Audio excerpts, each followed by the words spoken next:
साथियों एक बिरहा सुने ई रामायण से लेवल गेल कभी लिखलन नहीं खोज।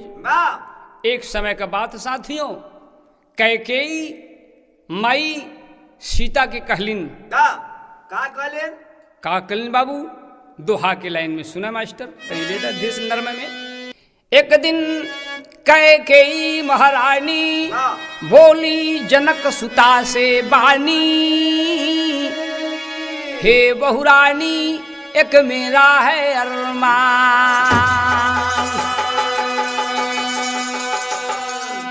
10 कंधर का चित्र बना के, 10 कंधर का चित्र बना के देवो मुझे दिखा,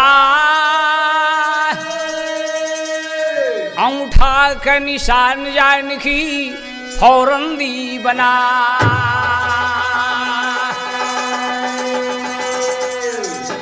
कैकेयी महारानी सीता से कहलिन की बहू एक बात बा। सीता बोल पड़लिन की माँ का बात बा। कहलिन की बालू ले आवा, बालू ले आके कहलिन की जब सीता लिया दिलन बालू तब पूछलिन की माँ का होई, कहलिन कर पिंडी बनावा। सीता पिंडी बना दिलिन। पिंडी बनौले के बाद साथियों कैकेयी बोल पड़लिन सीता के कि रावण का चित्र बनावा। कैकेयी कहलिन करे माँ ई कौन बात बताओ थो, रावण हमारे पति को दुश्मन, हमसे कोई उसे तल्लुकात नहीं हो, ई कही के कहो थो। कहलिन की नहीं बनावा। सीता अपने अंगूठा का निशान बना करके साथ ही वहां से हट गई। कहलिन कि हमसे न हुई। कैकेयी सोचलिन कि सीता के कैसे फंसाई। अब सीता के फंसाओ दे बाबू देखल जाए। उपाय रचलिन सीता और राम के बीच में साथियों दरार, डाला बदे दरार साथियों कैकेयी माँ डालत हैं। तो कभी लिखे कव्वाली का लाइन का लिखे बाबू, यही मास्टर है काबे में तेरा जलवा।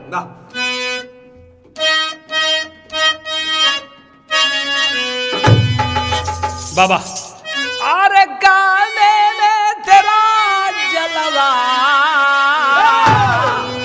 आए काबे में तेरा जलवा, काशी में नजारा है, काबे में तेरा जलवा, काशी में नजारा है, काबे में तेरा जलवा, काशी में नजारा है। साथियों काबे में तेरा जलवा काशी में नजारा है। वो मुसलमान का बेटा कहता है कि मुझे ये भी प्यारा है वो भी प्यारा है। जैसे मक्का मदीना में साथियों रात दिन अल्लाह का आवाज़ आता है, अल्लाह अल्लाह का, वैसे अयोध्या में हिंदुओं को धर्म के जहाँ भगवान का जन्मभूमि है साथियों, वहाँ रात दिन यही आवाज़ आता है सीताराम सीताराम सीताराम, यही आवाज़ आता है। तो कभी लिखे काबे में तेरा जलवा काशी में नजारा है। मुसलमान का बेटा कहता है, क्या कहता है, आए हमें भी प्यारा है,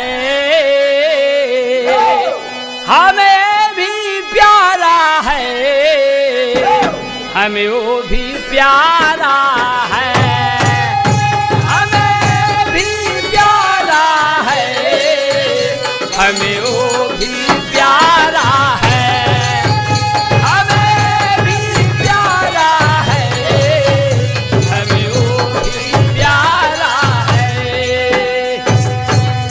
साथियों हमें भी प्यारा है, हमें वो भी प्यारा है।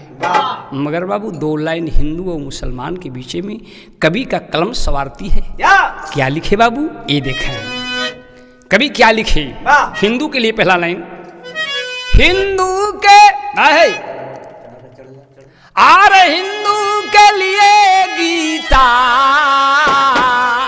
हिंदू के लिए गीता, मुस्लिम के लिए है कुरान, हिंदू के लिए गीता, मुस्लिम के लिए है कुरान, हिंदू के लिए गीता, मुस्लिम के लिए है कुरान।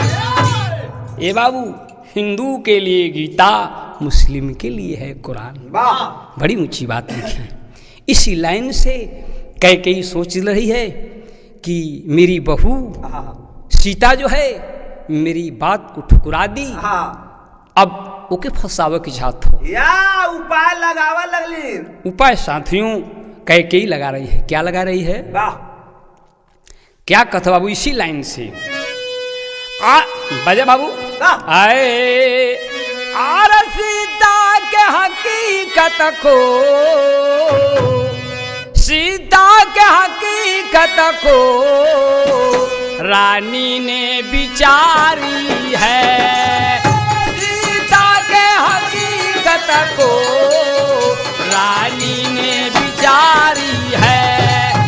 सीता के हकीकत को रानी ने विचारी है। साथियों वाह वाह, सीता के हकीकत को रानी ने विचारी है। और क्या करते हैं कैकेयी? आए आज चित्र अधूरा था, जो चित्र अधूरा था उसे कर से सवारी है। जो चित्र अधूरा था उसे कर से सवारी है। जो चित्र अधूरा था उसे कर से सवारी है। बाबू जो चित्र अधूरा था उसे कर से सवारी है। कर माने बाबू हाथ होला, उसी कर से सवार करके दशकंधर रावण का चित्र बनाती है। बनाने के बाद साथियों राम को कैकेयी बुला रहे हैं कि बेटे राम यहाँ आओ। राम जब आए बाबू तो वहीं जो बालू का पिंड का मूर्ति था साथियों दशकंधर का, उनको राम को ही दिखा रहे हैं कैकेयी। दिखा करके बता रहे हैं कि देखिए यही सीता कर रही है। बाबा बड़ी ऊंची बात बाबू, नम्र के लाइन में लिखल गया। उसी आधार से कैकेयी बनाई फोटो। और राजा धीरे राजा। उसी आधार से कैकेयी बनाई फोटो, बुला के राम के रावण की दिखाई फोटो। सिया के दिल में दशानन विहार करता है। राम खड़ा होकर सोच रहे हैं, सिया के दिल में दशानन विहार करता है। कभी ना जानकी के चित से वो उतरता है। बुला के प्रभु सिया से हवाल पूछ रहे, बनाई क्यों फोटो ए हल तब ए पूछ रहे। बोली है जानकी सन अंगूठा ए हमारा है। सीता रोवत है, अरे बाप रे बाप, बारे माई आज इतनी बड़ी कलंक हमारे ऊपर डालत।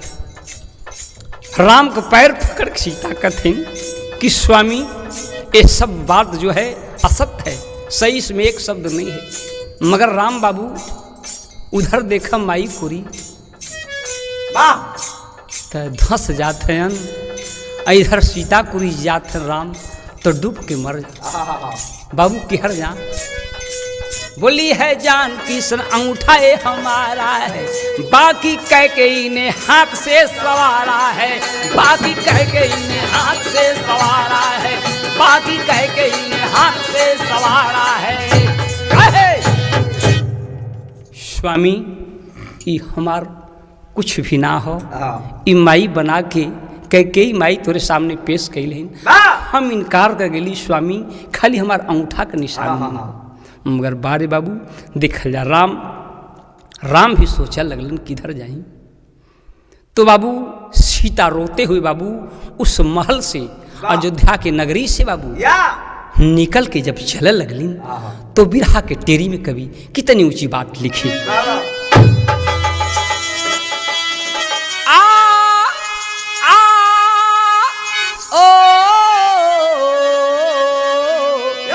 अरे कोयलिया डाली डाली बिलख सीता रोते हुए वन में बाबू चल देनी, रास्ता पकड़ लेनी, दूसरा नगरी हो, इस नगरी में रहना ठीक नहीं हो।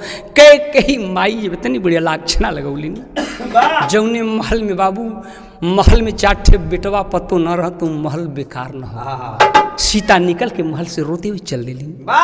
कैसे बाबू बिरहा के लगल वैसे ही बाबू धीरे से बजाए रजा। अरे कोयलिया डाली डाली बिलखै,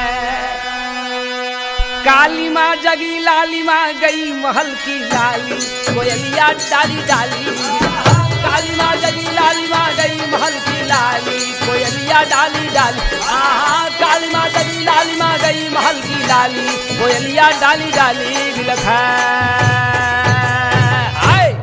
काली माँ जगी लाली माँ गई महल की लाली, कोयलिया डाली डाली बिलखै। काली माँ जगी लाली माँ, उस महल से बाबू सीता निकल के चल दिल हो। ओ महल अंधेरा हो गए भैल का बाबू। तुरंत राम लक्ष्मण को बुलाए, लक्ष्मण के बुला करके एक बात कर रहे हैं। दोहा के लाइन में मिल बाबू, क्या मिला? कहे राम लक्ष्मण से अब सुनो बात चितला, सीता के वन में छोड़ो, मुझसे अब शोक सहा न जाया। साथियों राम भी मजबूर हो गए। मजबूर होने के बाद यही कहे कि अयोध्या से ले जाके इनके सीता के अंतर छोड़ दे। और एक बात लक्ष्मण खड़ा होकर सोच रहे हैं बाबू, कुछ बोल नहीं रहे हैं। लक्ष्मण सोच रहे हैं, सीता भी रो रही हैं। तो एक बात और कहे राम लक्ष्मण से। क्या कहे? बाएं हाथ पे जनक नंदनी, बाएं हाथ पे जनक नंदनी के जो लिखा है मेरा नाम, कलन की जनक नंदनी के जो बाएं हाथ पे मेरा नाम लिखा है, यही लक्ष्मण तुमसे कहना है, उस हाथ के काट के मेरे पास लाना। लक्ष्मण बाबू सोच रहे हैं, आंखों में आंसू बहुत, रथ सज गई बाबू सीता के ले जाने के लिए। और कलन की बाएं हाथ पे जो मेरा नाम लिखा है सीता के, बाएं हाथ पे राम, उस हाथ को सीता की काट के लाना मेरे पास। बारे बाबू देखल जाए, तरज बदल गए बाबू। यह तरज हो कि गवन करवा ले राजा जी, यह लाइन बा कि गवन करवा ले राजा जी, अपना पुरुबवा गईला हो छा, अपना पुरुब छा गईला। इसी लाइन से बाबू लक्ष्मण रथ पे सीता के बैठा है।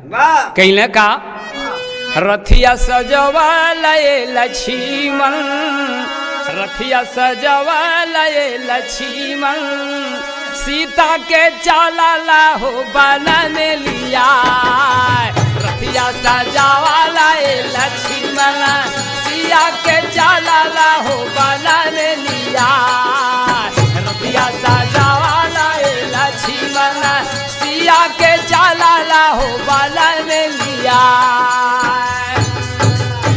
सीता के वन में बाबू लिया के चल दिए। कहाँ गई ना?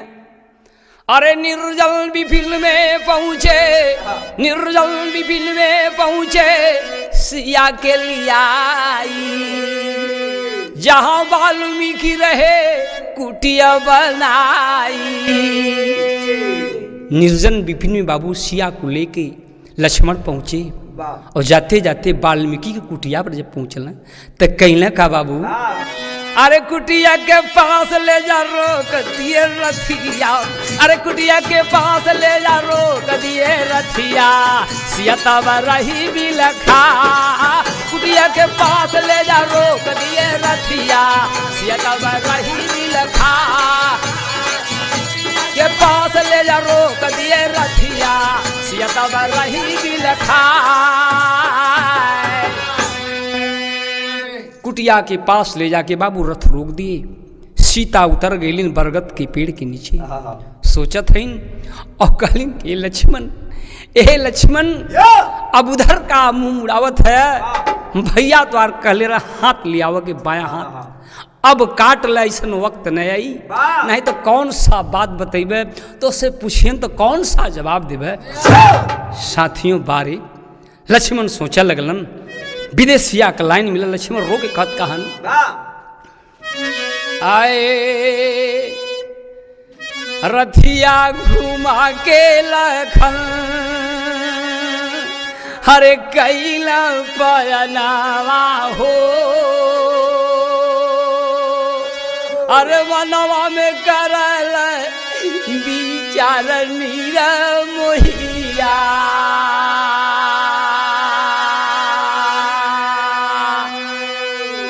जवन माता सीता मुझे समझ ललनावा हो, ओ नहु के देहाली भी सारा नीरा मोहिया। लक्ष्मण साथियों झरझर रोवतन, सीता के बात सुन के रथ घुमा लिए, रथ घुमा के चल दिलन, कुछ ना बोलथन। सीता बार बार कथन कि भैया पूछियन तो कौन सा देखेबा हाथ काट ले। मगर बाबू कहाँ पहुँचे लक्ष्मण सुने, तामसर नदी तट पे, तामसर नदी तट पे पहुँचे वही घरिया हो, मनवा में करल विचार नीरा मोहिया।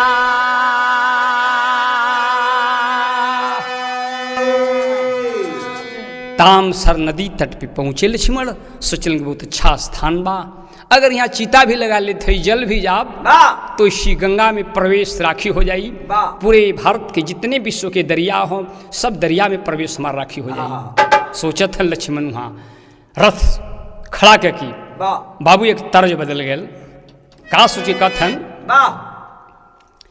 तर्ज बाबू यह बा कि तोहर गौवा वाली गोरिया जब जवान होई, यह लाइन बा लक्ष्मण कहत कहन कि शोक लक्ष्मण के दिल में अब समाय गईल, राम पूछी है जो बतिया भुलाए गईल, राम पूछी है जो बतिया भुलाए गईल, राम पूछी है जो बतिया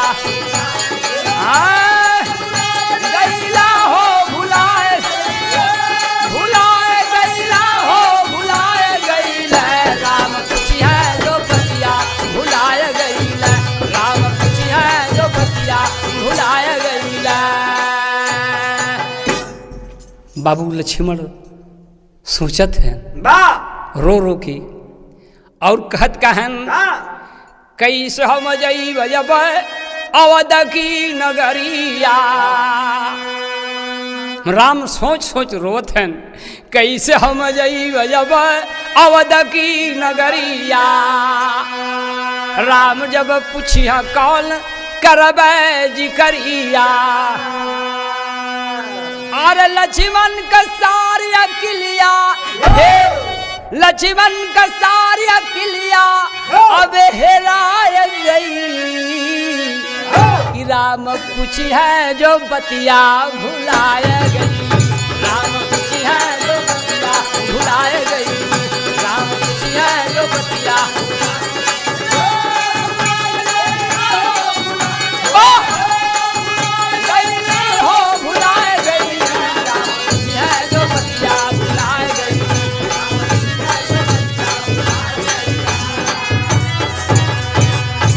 राम पूछी है जो बतिया भुलाए गईली।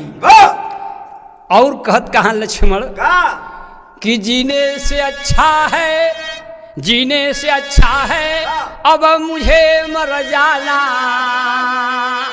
और चीता सजाने लगे तब बलदाई।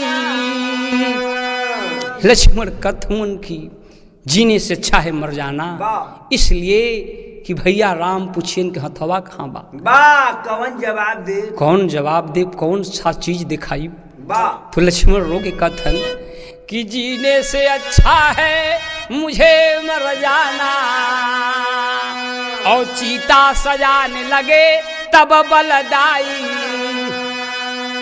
अरे सारी अकिलिया अब हेराय गई राम पूछी है जो बतिया भुलाए गई राम पूछी है जो बतिया भुलाए गई राम पूछी है जो बतिया भुलाए गई हो भुलाए गई राम पूछी है जो बतिया भुलाए गई राम पूछी है जो बतिया राम पूछी है जो बतिया भुलाए गई। अब लक्ष्मण सोच सोच साथियों रो रो के उसी तामसर नदी के तट पे लकड़ी काट करके पेड़ के साथियों चिता बना रहे थे। ब्रह्मा जी देखे और कहे विश्वकर्मा जी के करे विश्वकर्मा जी तनी देखा ये लक्ष्मण काई के लकड़िया काटत थन तो ठीक हो मगर चीता के कर बनावत हन वो चीता पर कोई लाशो अगल बगल नहीं बा चीता का ही सजावत हन आ करके विश्वकर्मा खड़ा है और लक्ष्मण बना रहे हैं चीता और तब देख के एक बात बोलन का बोलन आल्हा कलाइन बाबू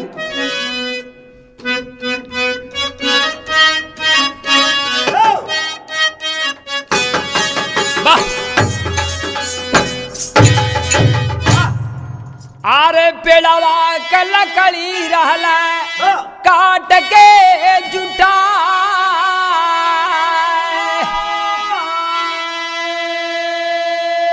और फौरन विश्वकर्मा पूछा लकड़ी का होई हाँ फौरन विश्वकर्मा पूछा लकड़ी का होई दिए लखन बाबू तब बतिया बता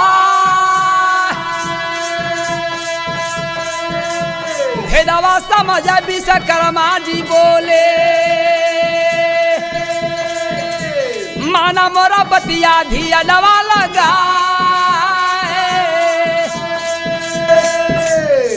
अरे लक्ष्मण ये आप चीता किसके लिए सजा रहे हैं लक्ष्मण बोल पल्लन कि अपने लिए कहा क्यों कहा भैया कलन की माँ जानकी की जब छोड़ है तो बाया हाथ काट के ले लिया है जौनी हथवा हमारा नाव लिखल हो तो हाथ नहीं कटली कैसे काटब जी हमें बेटवा समझ ले सब बेटवा का सम्मान दे सम्माई का सम्मान कैली और कैसे हाथ काटो हाथ नहीं कटली यही वजह से कि हथवा नहीं बात तो भैया मंगिहन तक का दिखाई वो का बताई ऐसे चीता लगा के ये चीता पर खुद हम जल जाब कलन तेरी बात नजाब न पूछिए क्या तनिक मत घबरा सुना विश्वकर्मा का कथन कि माला मोरा बतिया भी अदवा लगा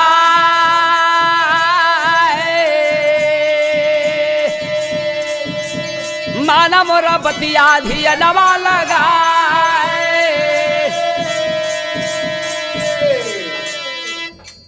बजरा बाबू और सीता जैसन देव तो के हथवा बना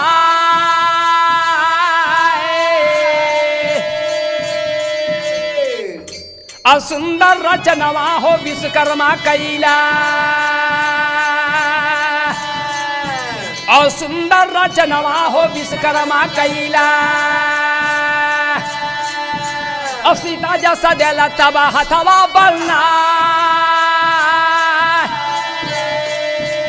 दिए लक्ष्मण के तब हाथ में थमा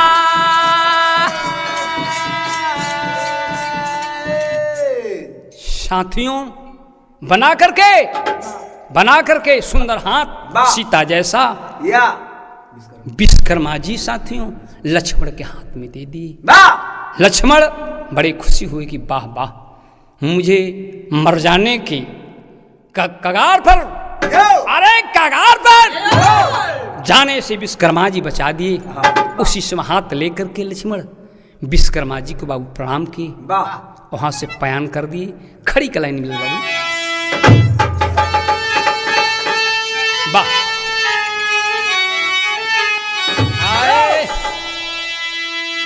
आए लखन विश्वकर्मा जी के तब झुकाए सिरवा लेके कई देला पयनवा माया का हाथावा लेके कई देला पयनवा माया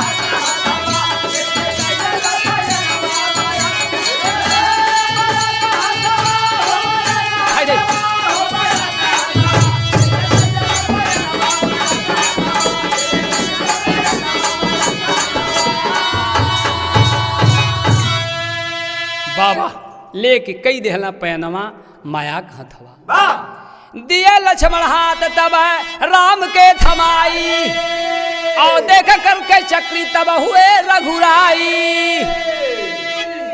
साथियों देख करके चकित हो गए कि वाह लक्ष्मण से जो कहे वही लक्ष्मण कर डाले। वाह हाथ तो लेकर के मेरे सामने आ गए, पेश कर दिए, मगर जनक नंदनी से ये दुनिया में सब दिन से संबंध और नाता टूट गया। कैसे मुंह दिखाई और कैसे सीता के लगे जाब हथवा जिकर कटगल जियत बहन की मरल बहन। राम कहत का है आए आए आए जनक नंदनी से टूटल अब सब दिन का नतवा और लेके कई देहला पयनमा माया का हथवा। राम कहने का बाबू हाथ के लेके राम सोच रहे हैं कि कई माई कहले रलिन अब उनके पास भेज दें। कई माई के भी दिल में संतोष हो जा बारे कई जेकर नहुआ बाबू कई रहल तब न राम लक्ष्मण के बर मांग ले लेस। बार साथियों देखिए अयोध्या का हाल बार हमारे देश के प्राइम मिनिस्टर मोदी जी साथियों आज उद्घाटन होने वाला है साथियों, मूर्ति भगवान का बैठा वाला हो वहाँ वो भी पधारेंगे अपने देश के प्राइम मिनिस्टर साथियों। कहना है कवि का जो काम असंभव था उसको संभव कर दिए और दिए राम हाथ कैकेयी पास भेजवाई और देख कर कैकेयी तब रही हरसाई। वाह वाह कैकेयी हर्षावत हो हर्षत की वाह वाह जौन कहली आजू है या हमार बेटवा कैले बेटवा हमार कैले बाबू देखल जा। कहना है कवि का क्या आए ई बाबू नई चीज पावल गल शारदा रामायण से एक आप ध्यान नहीं है जितने श्रोता भाई सुन रहे हैं इस गाने के साथ ही मेरा कहना है कि शारदा रामायण से पावल गल। कहना है क्या सारी बन कबिहारी तब लगावा पतवा लेके कई देला पयनवा माया का हाथवा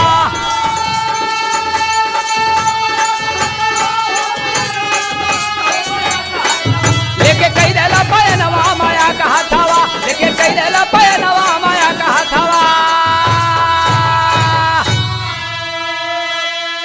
वाह वाह मेरे गाने का अंतिम हो गया बाबू ये सुने जरा। नाहित अपना के राम गुरु सरजू पद छानी नाहित अपना के राम गुरु सरजू पद छानी नेत्र में रहते राजनाथ नित कहते छेदी ज्ञानी। अरे मोर राम कोयलिया डाली डाली बिलखा कोयलिया डाली डाली छेदी सोहन ग्वाल का बजा विजय का ताली कोयलिया डाली डाली हाँ सोहन छेदी ग्वाल का बजा विजय का ताली कोयलिया